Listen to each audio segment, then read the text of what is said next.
Die Interdisziplinarität ist sicher ein Markenzeichen der Graduate School und es ist sicher eine Herausforderung, aber gleichzeitig einfach auch eine riesige Chance, weil Interdisziplinarität in der Graduate School eben nicht einfach ein Stichwort bleibt, das ungefüllt ist, sondern wir müssen die quasi leben, indem wir uns gegenseitig immer wieder erklären, was heißt Forschung in deinem Bereich, was heißt in meinem Bereich und wie kommen wir gegenseitig ins Gespräch.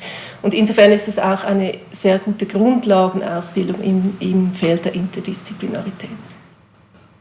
Ja, es ist am Anfang ein bisschen schwierig, weil man ist so fest trainiert in der eigenen Fachrichtung und in dem zu denken.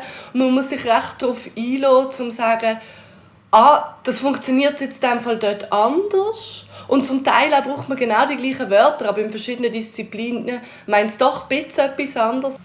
So the historians would constantly emphasize on a certain aspect of your project and you are like, well, I didn't even think about this.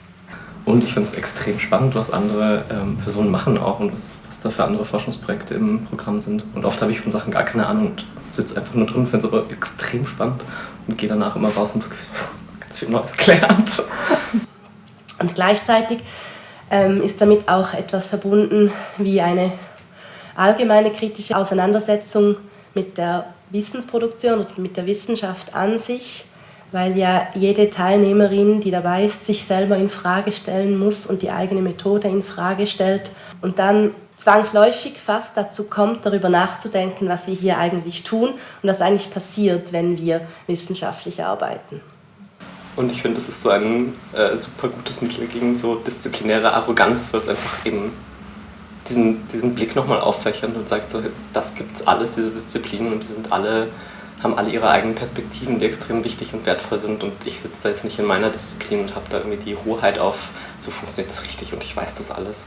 Was mir hilft an dieser Interdisziplinarität ist, zwischen diesen verschiedenen disziplinären Methoden oder Vorgehensweisen meine eigene Vorgehensweise nochmals zu schärfen. In der Graduate School erhält man ja auch theoretische Inputs. Also ich meine, dieser ganze Lernvorgang, den im Bereich Gender, der sonst an der Universität nicht unbedingt geboten wird und das noch dann mit der Möglichkeit auf den eigenen Gegenstand, auf die eigene Arbeit zu beziehen.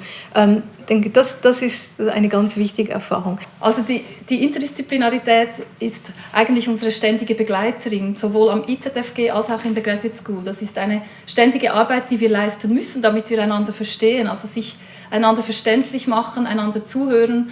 Diese Übersetzungsarbeit, die ist einfach immer mit dabei.